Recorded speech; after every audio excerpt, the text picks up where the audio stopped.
Knocking on her cousin's front door, Wendy Williams, 66, is greeted with a smile and a hug. After a quick catch-up, her relative offers Wendy pillows, sheets, and a duvet so she can make a bed on the living room sofa. In return, Wendy grabs a bag of food and hands it to her cousin as a thank you. The retired gran of 8 and great-grandmother of 6 isn't visiting for a pre-Christmas holiday. At 66, she's homeless, sofa surfing for a bed, unretired, accepting any job she can find, and only able to eat and return people's kindness using food bank groceries. I'm a homeless gray rinse grafter. I have had to unretire. I never imagined I'd be this skint in my 60s. Read more from Money, the Cost of Living Crisis, Rising Prices, and Being Hit by a Car Has Left Me Without a House. I have to rely on sofa surfing and living off less than a 100 quid a week to survive, Wendy tells The Sun. I have to work part-time or casually.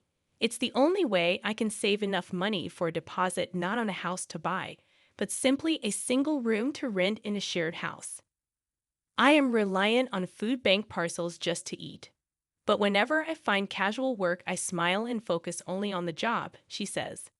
I am not complaining. I will do whatever it takes to not be a burden. I don't have a bed for Christmas. This wasn't how I planned or imagined I'd be spending my late 60s. I have gone from being financially secure to a homeless nan begging for handouts. It's a grim reality. Former interior decorator Wendy, 66, lives in Morden, Wilts, and is a mom to 2 boys aged 50 and 46, and a daughter who tragically passed away at the age of 40. She is a gran of 8 children aged between 30 and 10 years old and a proud great-grandmother of 6 children aged between 2 and 8. I retired a decade ago when I was 56.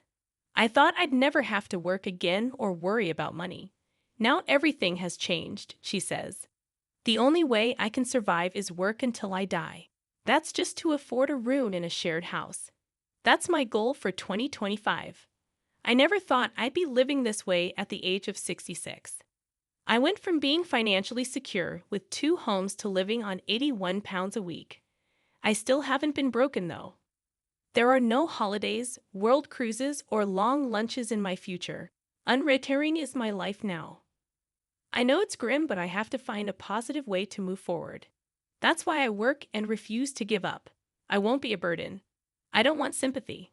Wendy is just one of the 900,000 Britons aged over 70 which a Retirement Villages group report reveals are heading back to work or staying longer in part or full-time work since the pandemic and cost of living crisis. The Office of National Statistics reveals there are now more people aged 50 and older in work or looking for work than ever before.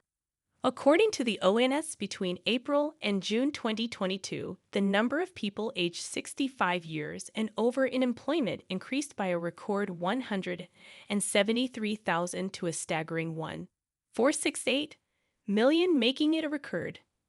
While a 2023 report by Restless, a digital community platform for the over 50s, says the latest figures show 426,000 or men aged 66 and older are now working part-time and 355,000 women aged 66 and over are now back in part-time employment.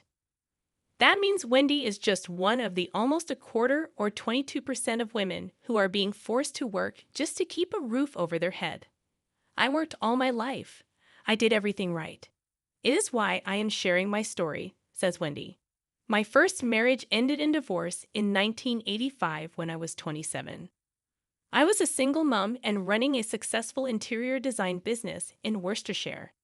After remarrying, Wendy was widowed when her husband tragically died of a heart attack in 1998. Like everyone my age, I was taught to work hard, save money, and be house proud. I had a 3-bedroom home, and I felt secure.